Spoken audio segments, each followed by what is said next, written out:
The chamber fell silent as Elder Kethvar approached the speaking platform, his crystalline scales catching the soft blue light of the council chambers. At 800 years old, he was the last of the Zephyrian explorers, the final witness to secrets that the Galactic Council had deemed irrelevant for 2 centuries. Honored counselors, Kethvar began, his voice carrying the weight of ages, I come before you not as a representative of my dead world, but as someone who has seen what others refuse to believe. The assembled beings from across the galaxy shifted in their seats. Some looked bored, others curious.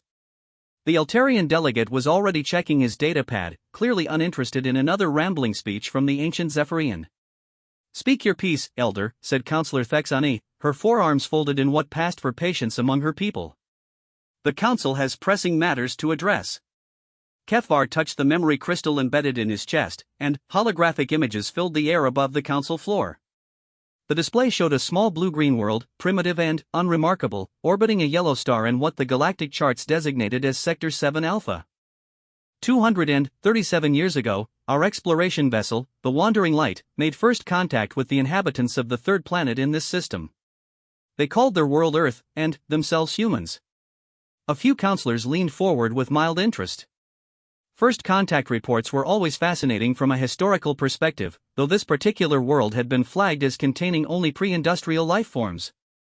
The initial surveys were routine, Kethvar continued. Carbon-based bipeds, average intelligence, standard biological processes. Our xenobiologists classified them as typically aggressive primitives and recommended standard monitoring protocols. The images shifted to show early humans, crude settlements, simple tools, tribal conflicts. Nothing that would concern a galactic civilization spanning thousands of worlds. But, our anthropologist, Dr. Yelnara, insisted on extended observation. She had noticed something unusual in their behavioral patterns, something that didn't fit the standard models for developing species. Kethvar's scales darkened, a sign of deep emotion among his people. The humans were indeed aggressive, but their aggression followed strange rules. They would fight viciously over resources, territory, and ideology. But there was one thing that changed everything about how they fought. The hologram zoomed in on a human settlement under attack by a rival tribe. The defending humans fought with desperate fury, but what caught the council's attention was how they organized their defense. Women and children were moved to the center, protected by rings of warriors who fought with seemingly supernatural determination. They're young, Kethvar said simply. When their offspring were threatened, these primitive creatures displayed combat effectiveness that defied biological logic. Counselor Vextar of the Hegemony spoke up, his mechanical voice tinged with skepticism.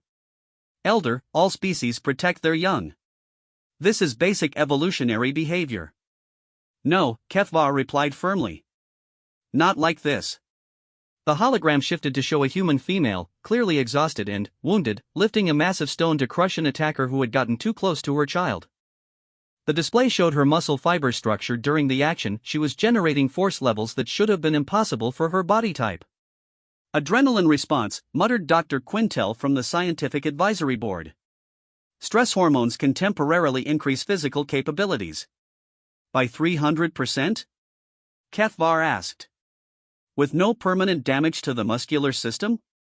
And this was not an isolated incident. More images flowed through the hologram.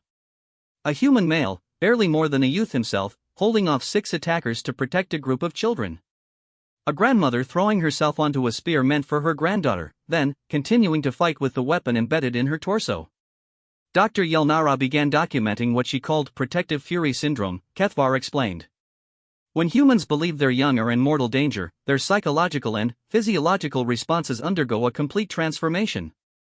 The elder touched another section of his memory crystal, and the display showed detailed brain scans of humans during normal states versus protective states. The differences were stark, massive increases in activity in regions associated with problem-solving, threat assessment, and motor control, while areas responsible for self-preservation and moral reasoning showed dramatically reduced activity. They become smarter and more savage simultaneously, Kethvar said. Their capacity for creative problem-solving increases, but their willingness to follow social conventions disappears entirely. Counselor Thexani shifted uncomfortably. These are primitives, Elder. Whatever unusual behaviors they display are irrelevant. They have not even achieved faster than light travel. That was our mistake, Kethvar replied, his voice growing heavy with regret. We assumed that technological development was the only measure of threat potential. The hologram showed a new scene: Zephyrian ships in orbit around Earth, their crews conducting routine surveys. Everything appeared peaceful and scientific. The incident began during our third month of observation. A pack of the planet's large predators, creatures the humans called dire wolves, had cornered a group of human children who had wandered too far from their settlement. The display showed the children, perhaps 6 or 7 human years old, trapped on a rocky outcrop while massive wolves circled below. The Zephyrian observation team watched from their concealed position, maintaining their non-interference protocols. The human adults were several kilometers away, but somehow they knew. Perhaps the children's cries carried on the wind, or maybe they possessed some primitive telepathic abilities. We never determined the exact mechanism. What happened next was shown in excruciating detail. A group of humans, led by the children's parents, had arrived at the scene in impossibly short time. They had crossed difficult terrain that should have taken hours in mere minutes. "Watch their faces," Kethvar instructed. The close-up views of the human parents were disturbing. Their expressions showed no fear, no hesitation, no concern for their own safety. Only a cold, calculating fury that seemed completely at odds with their primitive development level. The wolves were pack hunters, intelligent and coordinated. They should have easily overwhelmed a handful of bipeds armed with only spears and clubs. The battle was brief and brutal. The humans fought with tactical precision that their technological level shouldn't have supported. They used the terrain, coordinated without visible communication, and employed strategies that seemed to anticipate the wolves' every move. But what truly shocked the Zephyrian observers was what happened after the wolves were dead. The humans didn't stop fighting, Kethvar said quietly. Even after the threat was neutralized, even after their children were safe, they continued to hunt down every wolf in the pack. They tracked them for days, showing no mercy, no consideration for the ecological balance they were disrupting. The hologram showed human hunters pursuing individual wolves across vast distances, their determination never wavering despite exhaustion, injury, and the logical knowledge that the threat to their children had already passed. Dr. Yelnara was fascinated. She theorized that humans possessed an evolutionarily unique trait, the ability to extend their protective response beyond the immediate threat to encompass anything they perceived as a potential future danger to their offspring. Counselor Vextar's mechanical components whirred as he processed this information. Surely this is simply an extreme version of normal protective instincts. No, Kethvar replied. Normal protective instincts are defensive. They activate in response to immediate threats and deactivate when the threat is gone. Human protective instincts are different. They become offensive, strategic, and persistent. The elder's voice took on a note of warning that made several counselors sit up straighter. Dr. Yelnara spent months studying this phenomenon. She documented case after case of humans displaying impossible capabilities when their young were threatened. But, more importantly, she began to understand the implications of what she was seeing. The hologram shifted to show the Zephyrian scientist's notes, written in her careful script. These creatures possess the capacity to become an existential threat to any species that harms their offspring. Their combination of intelligence, adaptability, and lack of moral restraints when protecting their young could make them the most dangerous species in the galaxy if they ever develop advanced technology. A murmur of unease rippled through the council chamber. Dr. Yelnara recommended immediate intervention, Kethvar continued. Not to harm the humans, but to guide their development carefully, to ensure that their protective instincts could be channeled in ways that wouldn't threaten galactic stability. Counselor Thexuni's tentacles writhed with agitation. Surely you're not suggesting that a pre-technological species could pose a threat to our civilization. That was exactly what she was suggesting, Kethvar replied. And she was right. The hologram showed the final entry in Dr. Yelnara's research logs. I have made a terrible discovery. The human's protective capabilities are not limited to physical threats. They can project these same responses onto abstract concepts, their culture, their beliefs, their way of life. If they ever perceive any species as a threat to the future of their children, they will respond with the same limitless determination they showed against the wolves. The chamber fell silent as the implications sank in. What happened to your expedition, Elder? Asked Dr. Quintel, though his voice suggested he already feared the answer. Kethvar's scales faded to a pale gray, the color of mourning among his people. We made the mistake of being observed, he said simply. One of our junior researchers broke protocols and attempted direct contact with a human settlement. The interaction was peaceful, even friendly. The humans were curious about us, eager to learn. The hologram showed the first meeting between Zephyrians and humans, tentative exchanges of gifts, attempts at communication, wonder on both sides. But the humans were not stupid. They began to realize that we had been watching them, studying them, without their knowledge. They started to wonder what our intentions were. The display showed human expressions changing from wonder to suspicion to something darker. They began to see us as a potential threat to their children's future. What followed was shown in stark, horrifying detail. The humans had somehow managed to track the Zephyrian observation posts, despite their advanced camouflage technology. Using nothing but primitive tools and their innate cunning, they had launched a coordinated attack that caught the vastly superior alien force completely off guard. They didn't try to capture our technology or demand answers, Kethvar explained. They simply wanted us gone. Dead. Eliminated as a threat to their offspring's future. The hologram showed Zephyrian ships burning in Earth's atmosphere, their crews killed not by advanced weapons but by human ingenuity turned to deadly purpose. Primitive spears thrown with impossible accuracy, fire used as a weapon in ways the Zephyrians had never considered, coordinated tactics that seemed to anticipate every move the aliens made. Of our expedition of 200, only 12 survived. We managed to escape only because the humans allowed us to leave. They had taken one of our communicators and sent a message with us. The final hologram showed a human leader, his face painted with the blood of his enemies, speaking directly to the Zephyrian camera. Tell your people, leave our children alone. Leave our world alone. If you return, we will find a way to reach your worlds, no matter how far away they are. We will learn. We will adapt. We will never stop. The council chamber was completely silent now. Dr. Yelnara's final report was classified and sealed, Kethvar continued. My government decided that the humans were too primitive to be a real threat, and that contact had been a mistake that wouldn't be repeated. He paused, his ancient eyes scanning the faces of the assembled counselors. 20 years later, the humans had developed gunpowder. 50 years after that, they had aircraft. Within 2 centuries, they had nuclear weapons and spaceflight. Several counselors shifted nervously in their seats. And now, Kethvar said, his voice heavy with inevitability, they are knocking on our doors, requesting membership in the Galactic Council. The implications hung heavy in the air. A species with the capability to become an existential threat when their young were endangered, now possessing technology that could threaten entire worlds. Elder, Counselor Thexani said carefully, what exactly are you recommending? Kethvar's scale shifted to a deep blue, the color of determination among his people. I recommend that we remember Dr. Yelnara's warning. The humans are not evil, they are protective. They will be peaceful, helpful neighbors as long as we never threaten what they hold most dear. He paused, letting his words sink in. But, if anyone in this galaxy ever harms a human child, ever threatens a human family, ever makes them believe that their species' future is in danger. Kethvar's voice dropped to a whisper that somehow carried to every corner of the vast chamber. Then, may whatever gods you worship have mercy on your souls, because the humans will not. The elder gathered his robes and turned to leave, but stopped at the edge of the platform. The vote on human membership is tomorrow, he said without looking back.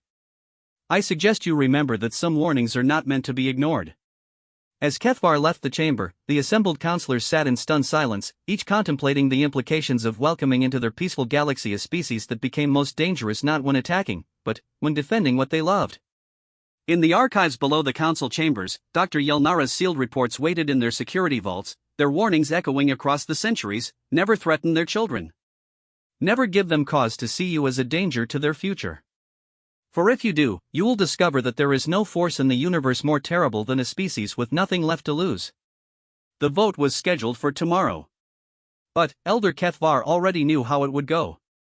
The council would approve human membership, confident in their ability to maintain peace through diplomacy and law.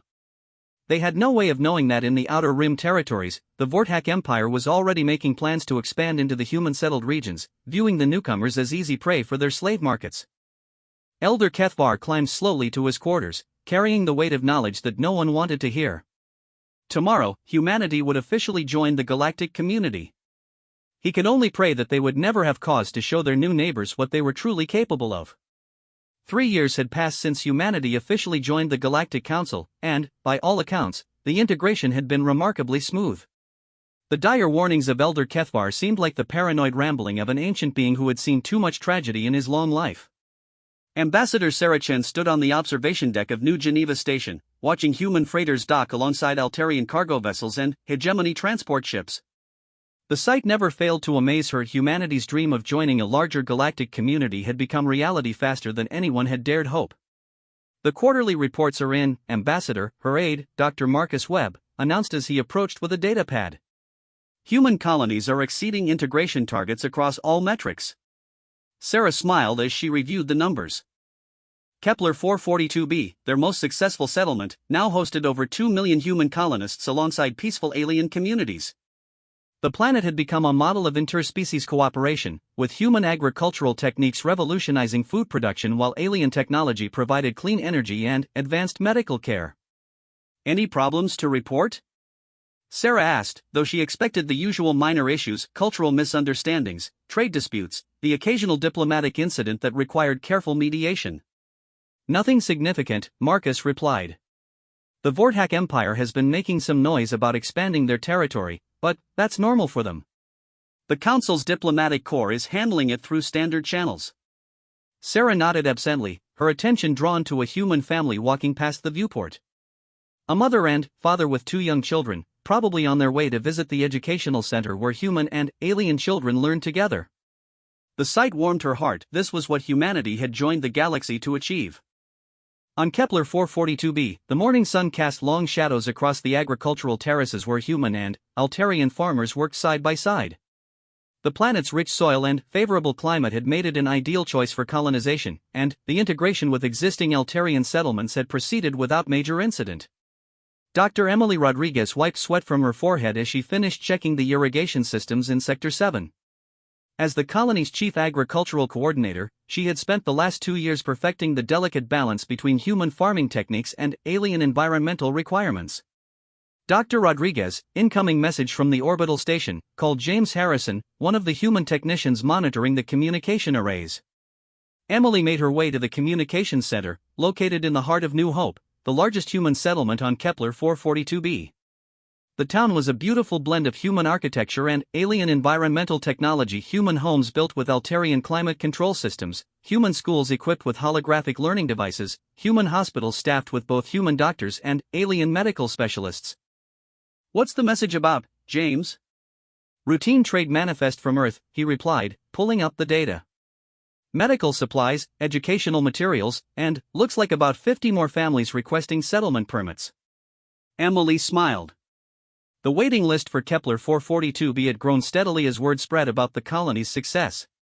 Unlike the harsh frontier worlds that typically attracted only the most desperate pioneers, Kepler 442b offered safety, prosperity, and a chance for human children to grow up as true galactic citizens. She walked outside and looked across the settlement. Human children played in the parks alongside young Altarians, their laughter mixing with the melodic chirping of the alien youngsters. In the distance, she could see the construction crews, human and alien workers cooperating to build the new school complex that would serve both communities. This was exactly what humanity had hoped for when they reached for the stars. In the Outer Rim territories, far from the peaceful core worlds, Admiral Zarthik of the Vorthak Empire studied the latest intelligence reports with growing interest. The Vorthak were an old species, their empire built on conquest and the subjugation of weaker races. For centuries, they had expanded their territory by targeting isolated worlds and newly established colonies. The human settlements looked promising, General Vexmore reported, his scarred face displaying the ritual markings of a successful slaver. Minimal military presence, rich resources, and... He paused with a predatory smile, excellent specimens for the breeding programs. Admiral Zarthik nodded thoughtfully. The Vorthak had perfected the art of rapid conquest over the millennia. Strike fast, overwhelm local defenses before they could call for help, take what was valuable, and leave the rest as a warning to other potential targets. What do we know about human military capabilities? The Admiral asked. Primitive, Vexmore replied with confidence. They've only been spacefaring for a few centuries. Their weapons technology is adequate for dealing with pirates and raiders, but nothing that could stand against a properly equipped Vorthak battle fleet. And the Galactic Council's response protocols? Standard. By the time they organize a diplomatic mission to investigate any incident, we'll have taken what we need and moved on.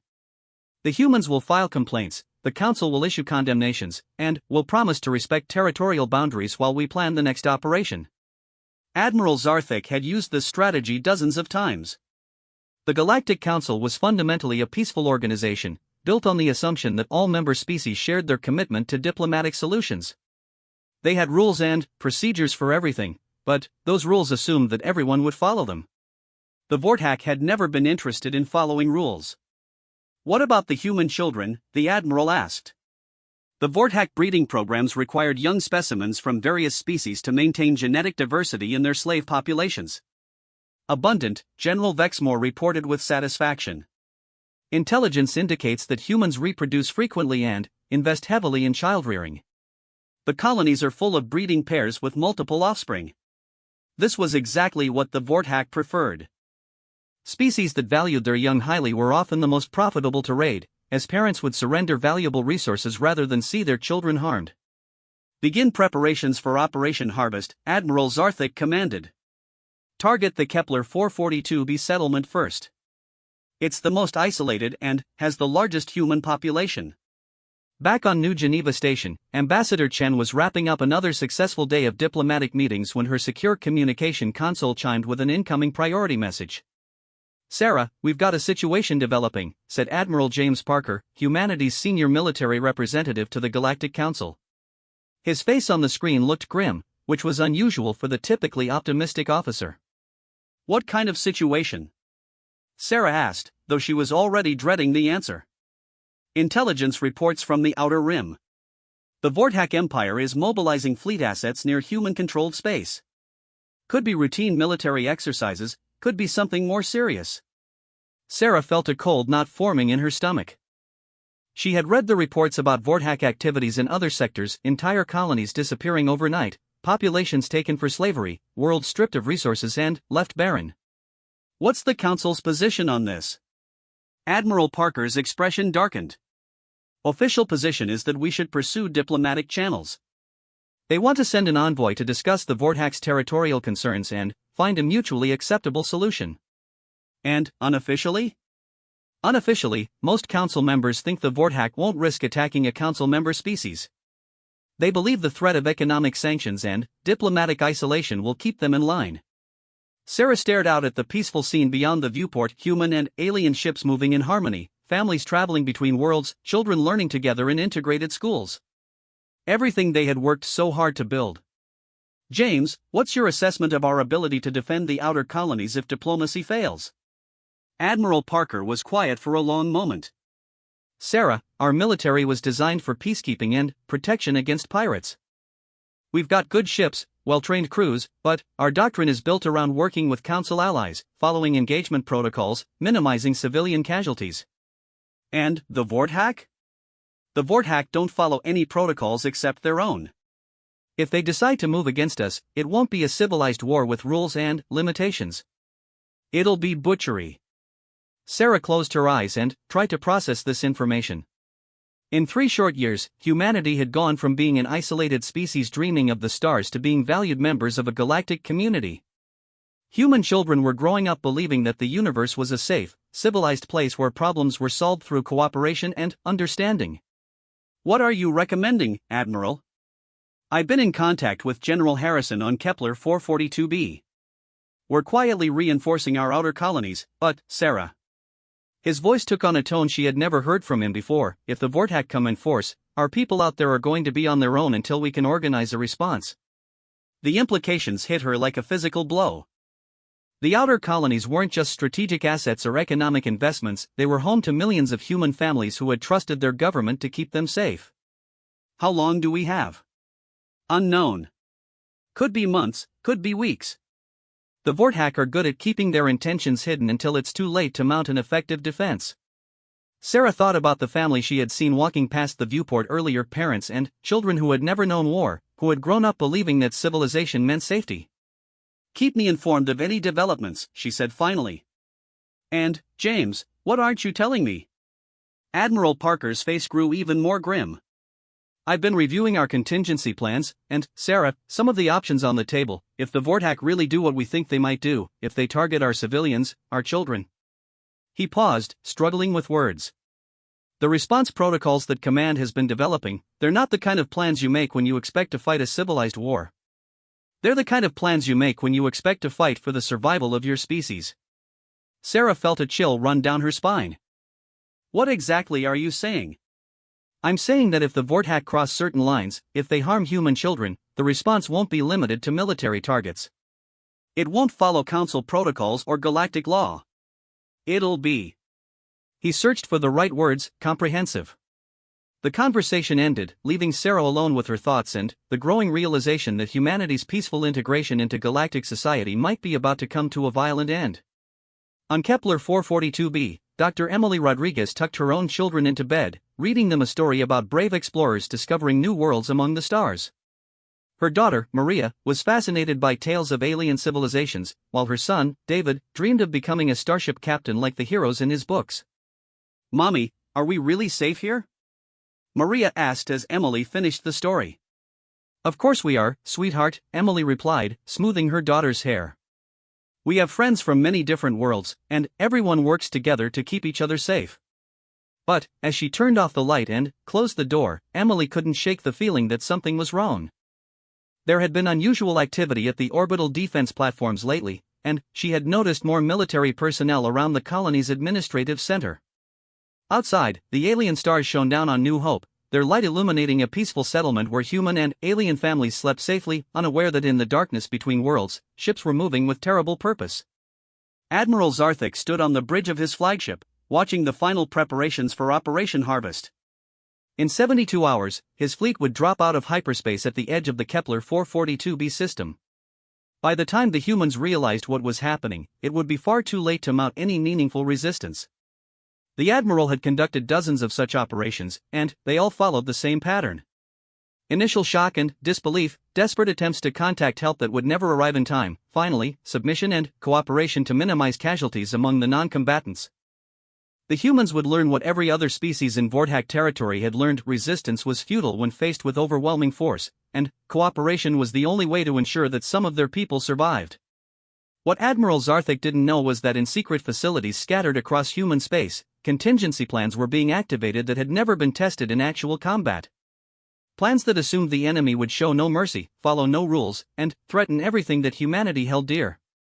Plans that had been developed by a species that had learned, over millions of years of evolution, that sometimes the only way to protect your children was to ensure that anything threatening them simply ceased to exist.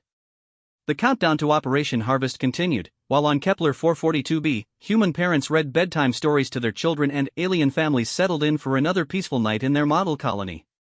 Neither side realized that they were about to discover what Elder Kethvar had tried to warn the galaxy about centuries earlier: that some species become most dangerous not when they attack, but when they have something precious to defend. The first indication that something was wrong came at 0347 local time, when the automated monitoring stations at the edge of the Kepler 442b system detected massive gravitational distortions. Dr. Rebecca Santos, the night shift supervisor at the orbital defense platform, stared at her displays in confusion.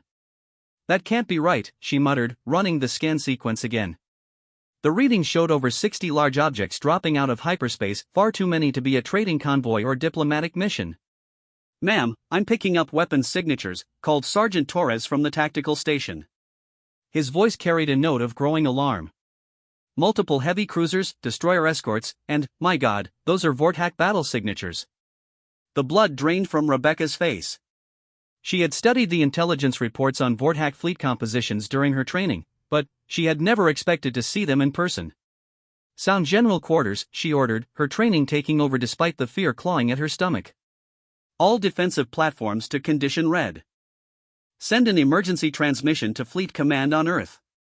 The klaxons began wailing across the orbital platforms as human personnel scrambled to their battle stations. On the planet's surface, the peaceful morning routine of New Hope was shattered as emergency broadcasts began flooding the communication networks. Emily Rodriguez was making breakfast for her children when the alarms started. The sound was unlike anything she had heard before, not the familiar tones of fire drills or weather warnings, but something urgent and terrifying that made her blood run cold. Attention all residents, the voice from the emergency broadcast system was carefully controlled, but Emily could hear the underlying tension. This is Colony Administrator Walsh. We are experiencing a potential external threat situation. All families should remain in their homes and await further instructions. Maria and David looked up from their breakfast, their young faces reflecting confusion and growing fear. "Mommy, what's wrong?" David asked, his 6-year-old voice small and frightened. Emily forced herself to stay calm, even as her mind raced through the implications of the announcement. "Probably just a drill, sweetheart. Let's turn on the news and see what's happening."